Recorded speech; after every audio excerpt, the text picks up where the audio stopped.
Hi అండి, welcome to Missamma చెప్పే కథలు.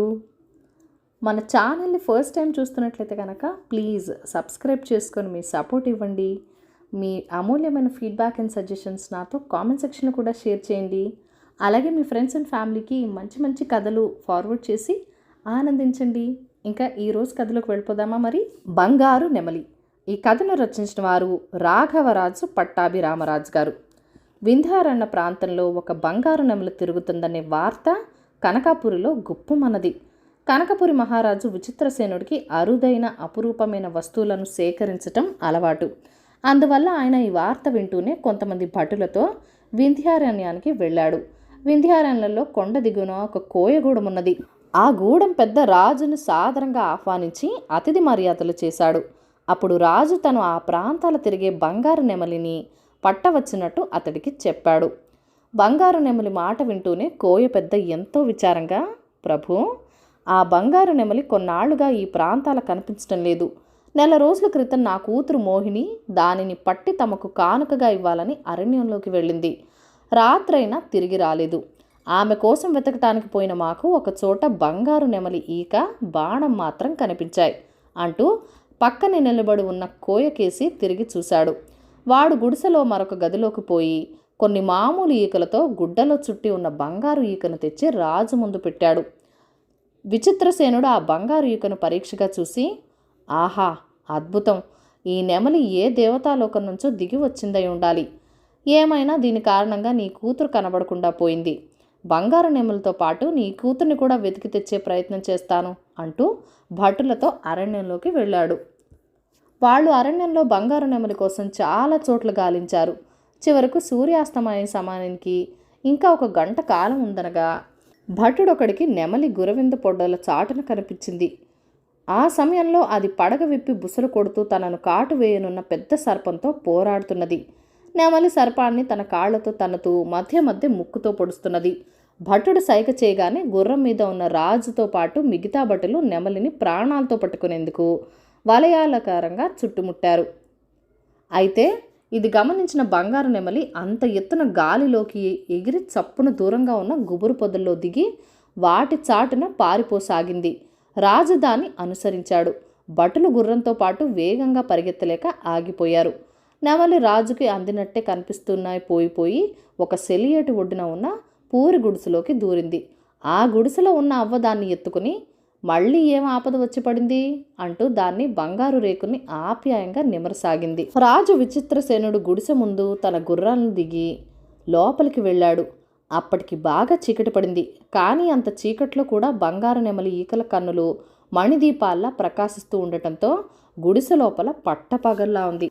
రాజు అవ్వ చేతుల్లోని బంగారు నెమలి వైపు అబ్బురంగా చూస్తూ, అవ్వా, ఈ బంగారు నెమలిని పట్టుకోవాలనే ప్రయత్నంలో నేను ఇటుగా వచ్చాను. చివరికి వంటింటి కుందేలులా నీకు చిక్కిందనమాట.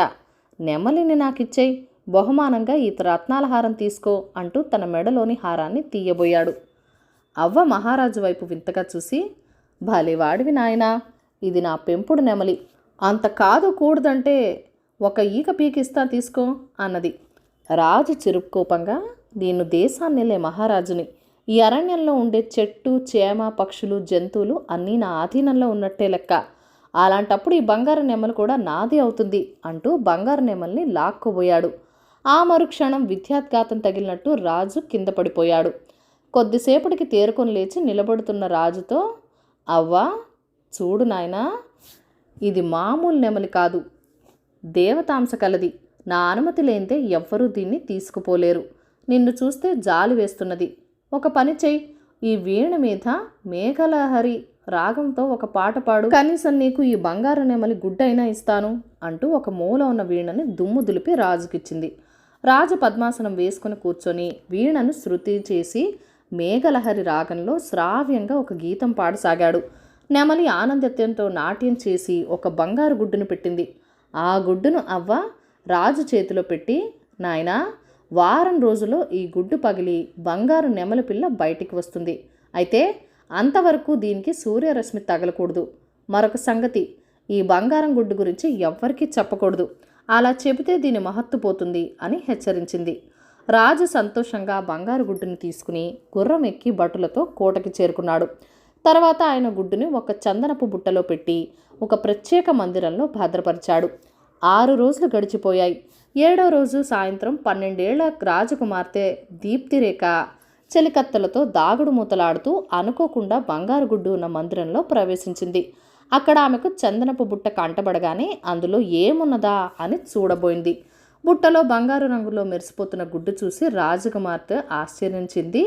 దానిని తన చెలికత్తెలకు చూపాలని ఉద్యానవనంలోకి వెళ్ళింది. ఆ సమయంలో సాయంకాలపు సూర్యకిరణాలు గుడ్డు మీద పడగానే గుడ్డు పెద్ద చప్పుడుతో పేలిపోయి అందులోంచి బంగారు ఛాయలో మెరిసిపోతున్న జానుడు పాము ఒకటి బయటికి వచ్చి రాజకుమార్తె కుడికాలు మీద కాటు వేసింది. ఆ మరుక్షణం రాజకుమార్తె బంగారు నెమలిగా ఎగురుతూ కోట బయటకు వెళ్ళిపోయింది. ఇది చూసిన రాజకుమారి చెలికత్తెలు హాహాకారాలు చేస్తూ రాజు విచిత్రసేనుడికి చెప్పారు. ఆయన వెంటనే గుర్రం మీద నెమలిని వెంబడించాడు. అయితే అది ఆయనకు చిక్కకుండా అరణ్యలోకి ప్రవేశించి చివరకు అవ్వ పూరి గుడిసెలో దూరింది. రాజు పుట్టెడు దిగులుతో గుడిసెలో ప్రవేశించాడు. ఇప్పుడక్కడ ఆయనకు 3 బంగారు నెమలు కనిపించాయి. ఆ 3 అచ్చుగుద్దినట్టు ఒక్క మాదిరిగానే ఉన్నాయి. అవ్వ మహారాజును చూసి, ఏం నాయనా మళ్ళీ వచ్చా? నేనిచ్చిన గుడ్డు పగల్లేదా? ఇంకొక గుడ్డు కావాలా అన్నది ఏమి ఎనగరు దానిలా. రాజా మాటకి మండిపడుతూ, ముసల్దానా, నంగనాచి కబుర్లు ఆడేవటే, నరికి పోగులు పెడతాను, జాగ్రత్త. నా ఒక్కగానొక్క కూతురు బంగారు నెమలుగా మారి ఇక్కడికొచ్చింది. మర్యాదగా నా కుమార్తెకు పూర్వ రూపం వచ్చేటట్టు చేయి, లేకుంటే నీ ప్రాణాలు దక్కవు అన్నాడు వరలోంచి కత్తి దూసి. అవ్వ బోసి నోరు తెరిచి వికటంగా నవ్వి, మహావీరుడివే కానీ ముందు కత్తిని వరలో పెట్టు. ఈ 3 నెమల్లో ఏది నీ కూతురో గుర్తుపట్టు. సరిగ్గా గుర్తుపడితే బంగారు నెమలి నీ కూతురుగా మారిపోతుంది, లేదంటే నువ్వు కూడా శాశ్వతంగా బంగారు నెమలుగా మారిపోతావు అని హెచ్చరించింది. విచిత్రసేనుడు కత్తిని వరలో పెట్టి నెమళ్ల వైపు పరీక్షగా చూశాడు. అందులో ఒక నెమలి తల ఎత్తి అతడికేసి చూస్తున్నది. దాని కళ్ళలో నీరు తిరగడం ఆయన గమనించాడు. మరొక నెమలి దీనంగా తల వంచుకొనున్నది. దాని కళ్ళలోనూ నీరు తిరుగుతున్నవి. రాజు కొంచెంసేపు ఆలోచించి అవ్వతో, ఆ తల ఎత్తి నాకేసి ధీమాగా చూస్తున్నది నా కుమార్తె దీప్తిరేఖ, తల వంచి దీనంగా నేల చూపులు చూస్తున్నది కోయ పెద్ద కుమార్తె మోహిని అన్నాడు. దానికి అవ్వ మెచ్చుకుంటున్నట్టు తలాడించి, నాయనా, నీ కూతుర్ని బాగా గుర్తించావు. ఇప్పుడే ఆ బంగారు నెమలిని నీ కూతురిగా మార్చబోతున్నాను అని ఏదో మంత్రం జపిస్తూ నెమలికేసి వెళ్ళబోయింది. అప్పుడు రాజు, అవ్వా ఆగు అంటూ ఆమె చేయి అడ్డుపెట్టి, నువ్వు నా కూతుర్నే కాదు, కోయ పెద్ద కూతుర్ని కూడా మనిషిగా మార్చాలి అన్నాడు. అవ్వ రాజుకేసి ఆశ్చర్యంగా చూస్తూ, నీకు ఆ కోయ పెద్ద కూతురు ఊసెందుకు? నీ కూతుర్ని వెంట పెట్టుకు వెళ్ళిపో అన్నది. విచిత్రసేనుడు అందుకు అంగీకరించగా, ఆ కోయ పెద్ద నా రాజపౌరుడు. నా కుమార్తె కన్నా ముందుగా అతడు కుమార్తెను కాపాడటం రాజధర్మం. అలా కాదంటే నన్ను కూడా బంగారు నెమలుగా చేయి అంటూ అవ్వ ముందు మోకరిల్లాడు. అవ్వ వెంటనే రాజు భుజాల మీద చేతులు ఆనించి, రాజా, నీ దయాగుణం ధర్మబుద్ధి నాకు చాలా ఆనందం కలిగిస్తున్నవి. నేను నీ రాజపౌరులానన్న మాట గుర్తుంచుకో. అరణ్యంలో ఎవరికి హాని చేయకుండా స్వేచ్ఛగా తిరిగే ప్రాణుల్ని, అవి ఎంతటి అపురూపమైనవి అయినా వాటిని పట్టి బంధించడం, చంపడం లాంటి క్రూర కార్యక్రమాలు నిషేధించు అంటూ వెళ్ళి 2 బంగారు నెమళ్లను రాజకుమార్తెగా కోయ పెద్ద కూతురుగా మార్చింది. విచిత్రసేనుడు అవ్వకు కృతజ్ఞత చెప్పుకొని కోయ పెద్దకు అతడు కుమార్తెను అప్పగించి రాజకుమారి దీప్తిరేఖతో ఆనందంగా తన రాజధానికి వెళ్ళిపోయాడు. కథ కంచికి, మనం ఇంటికి. Thank you for watching. Bye bye.